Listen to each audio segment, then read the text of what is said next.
හරි. හැමෝම හොඳට අහගමු. අපි ඇවිල්ලා තියෙන්නේ අපේ 2026 රිවිෂන් එක පටන් ගන්න.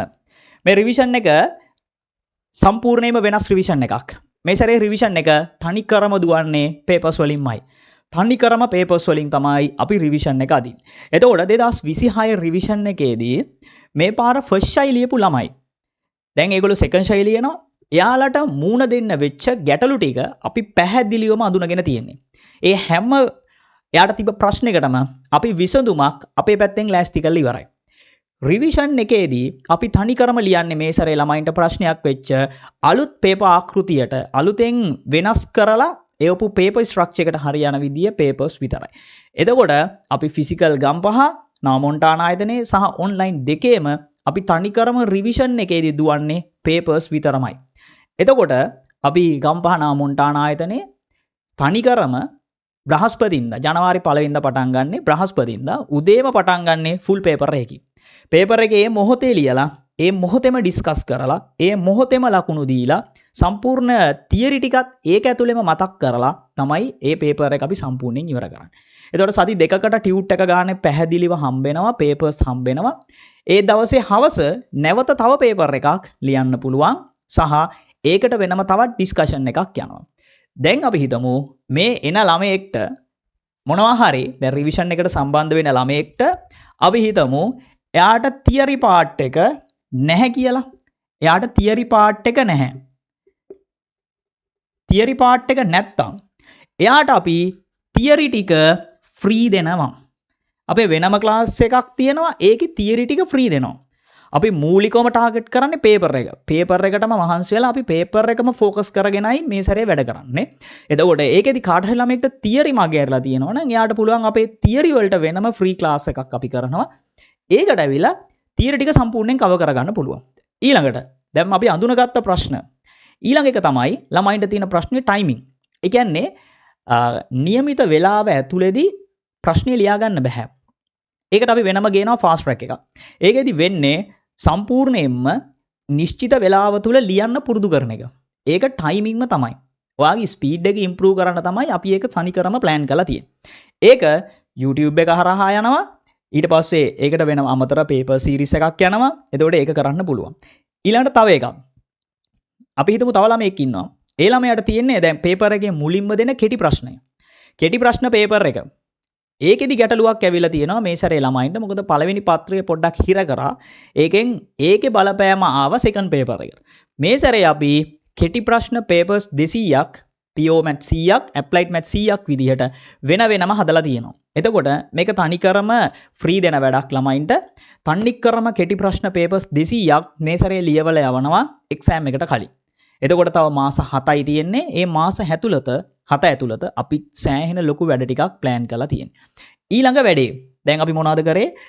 පේපර් එක තනිකරම පේපර්ස් විතරයි අපි ලියන්නේ. ඒ පේපර් එක ඇතුළේම අපි තියරි එක දෙනවා. ඊට පස්සේ ආයි හවස ඩිස්කෂන් එක යනවා.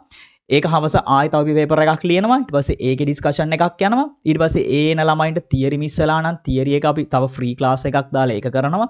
ඊට පස්සේ ළමයින්ට ටයිමින් ප්‍රශ්නයක් තියෙනවා. ඒකට ෆාස්ට් ට්‍රැක් එකක් එනවා. ඒකෙදි පාස් පේපර්ස් උත් සාකච්ඡා කරනවා.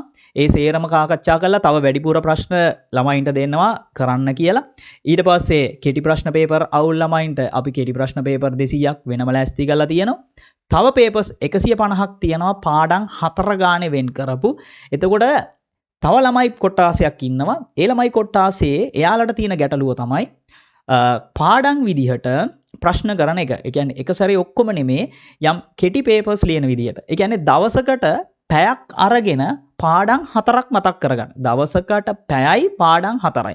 එතකොට ඒ පාඩම් 4ෙදි තනිකරම එයාට එක්සෑම් එකට ඕන කරන විදිහේ ස්ට්‍රක්චර් එකට හරියන ප්‍රශ්න සහ ඒකට අදාළ මාකින් එකකුයි අපි දෙනවා. එතකොට පැයක් තියලා ලියලා අනිවාර්යෙන් ඒක ඉවර වෙච්ච ගමන් ඒ වෙලම මාකින් එක බැලුවා. ලස්සනට මේ පාඩම් 4 කවර් කරගන්න පුළුවන්. ඒ වගේ එකම පාඩම් 4 යන පේපර්ස් 20 සෙට්. මේ වෙද්දි අපි 150ක් රෙඩි කරලා තියෙනවා. රයිට්. එතකොට මේ 150ම ඔයා හැමදාම දවසට පැය ගානේ දවස් 150ක් ලියනවා. ඒ කියන්නේ තනිකරම මාස 5ක් ඇතුළත ඒ කතාවේ ඒ පේපර්ස් 150ම ඉවරයි. එතකොට මේ සැරේ තනිකරම අපි රිවිෂන් එක ගම්පහ ජනවාරි 1 වෙනිදා පටන් ගන්නවා. ඒ හා සමගාමීව අපි ඔන්ලයින් එකත් පටන් ගන්නවා. අපි දැන් රෙජිස්ට්‍රේෂන් ඕපන් කරලා තියෙන්නේ. හැම ළමයෙක්ටම මේ සැරේ සෙකන්ඩ් ෂයි ලියන 2026 හැමෝටම මේකට සම්බන්ධ වෙන්න පුළුවන්. දැන් එනවා ෆස්ට් ෂයි ළමයින්ට. ෆස්ට් ෂයි 2026 ලියන්න ඉන්න ළමයින්ට දැන් එයාලා දැනගන්නත් ඕනේ පේපර් ආකෘතිය වෙනස් වෙලා තියෙන්නේ. එයාලටත් මේ පේපර් සීරීස් එකට සම්බන්ධ වෙලා තනිකර ෆුල් පේපර් සීරීස් එකක් අද ඉඳලා. ඒ කියන්නේ දැන් ඉඳලම ලෑස්ති වෙලා අපි පටන් අරන් වැඩේ ගොඩ දාලා දෙනවා. ඒ කියන්නේ එක්සෑම් එකට කලින් එයාටත් මේ සෙකන්ඩ් ෂයි ලියන අය වගේම ෆුල් පේපර් සීරීස් එකක් සම්පූර්ණයෙන් කරනවා. ඒට අමතරව මේ කරපු වැඩ ටිකත් එහෙම් පිටින්ම එයාලට කරනවා. එතකොට සෑහෙන වැඩ ප්‍රමාණයක් හැම ළමයෙක්ටම මේ මාස 7 ඇතුළත ගම්පහ අපි සහ ඔන්ලයින් එකේ දෙකේම කරන්න ප්ලෑන් කරලා සම්පූර්ණ වැඩ සටහනම රෙඩි කරලා ඉවරයි මේ වෙද්දී. දැන් අපිට තියෙන්නේ ඒ වැඩේ පටන් ගන්න. අපි පටන් ගන්නවා ජනවාරි 1 වෙනිදා. ජනවාරි 1 වෙනිදා උදේ 7:00 ගම්පහ නාමොන්ටාන ආයතනයේ. ඒ කියන්නේ ජනවාරි 1 වෙනිදා උදේ 7:00 අපි ගම්පහ නවමොන්ටාන ආයතනයේ මේ වැඩේ පටන් ගන්නවා. හරි. එතකොට හැම ළමයෙක්ටම මේ සැරේ රිවිෂන් ලියන්න සෙකන්ඩ් ෂයි ලියන්න ඉන්න ළමයින්ට හොඳම වැඩසටහන ගම්පහ අපි මේ වෙද්දි ලෑස්ති කරලා ඉවරයි. එතකොට හැම වෙලාවෙම ළමයි කරන සෙකන්ඩ් ෂයි වුණත් එයාට යන්න වෙන්නේ තියරි පන්තියකට නම් ඒක නෙමෙයි එයාට ඕනේ. එයාට ඕන කරන්නේ මෙන්න මේ වැඩසටහන. ඒ කියන්නේ තනිකරම අපි පේපර් බේස් කරපු රිවිෂන් එකක් තමයි ගේන්නේ. පේපර් බේස් රිවිෂන් එකකින් තමයි අපි මේ සැරේ වාලව ගොඩ දාන්නේ. ඒක ඇසුරෙන් අපි තියරි සිද්ධාන්ත කියන්නේ සේරම මතක් කරලා තමයි ඔයාගේ එක්සෑම් එක ගොඩ දාලා දෙන්නේ. රයිට්. එතකොට ජනවාරි 1 වෙනිදා ඔන්න ගම්පහ පේපර් බේස් කරන එකම රිවිෂන් ක්ලාස් එක අපි මේ සැරේ පටන් ගන්නවා. මෙච්චර ලොකු වැඩ ප්‍රමාණයක් ලොකු ප්‍රොජෙක්ට් එකක් තනිකරම සෙකන්ඩ් ෂයි එක අනිවාර්යෙන් ගොඩ දාලා දෙන්න. ෆිසිකල් සහ ඔන්ලයින් මෙතඩ් දෙකෙන්ම ඔන්න ඔයාලට ජොයින් වෙලා කරන්න පුළුවන්. හැමෝටම දැන් රෙජිස්ටර් වෙන්න පුළුවන්. අපේ ලින්ක් දාලා තියෙනවා. ඒ හැම එකකටම නැත්නම් අපිට නම්බර්ස් තියෙන ඕන තරම් අපේ නම්බර්ස් වලට මැසේජ් එකක් දාලා ඔයාට ඉක්මනට රෙජිස්ටර් වෙන්න පුළුවන්.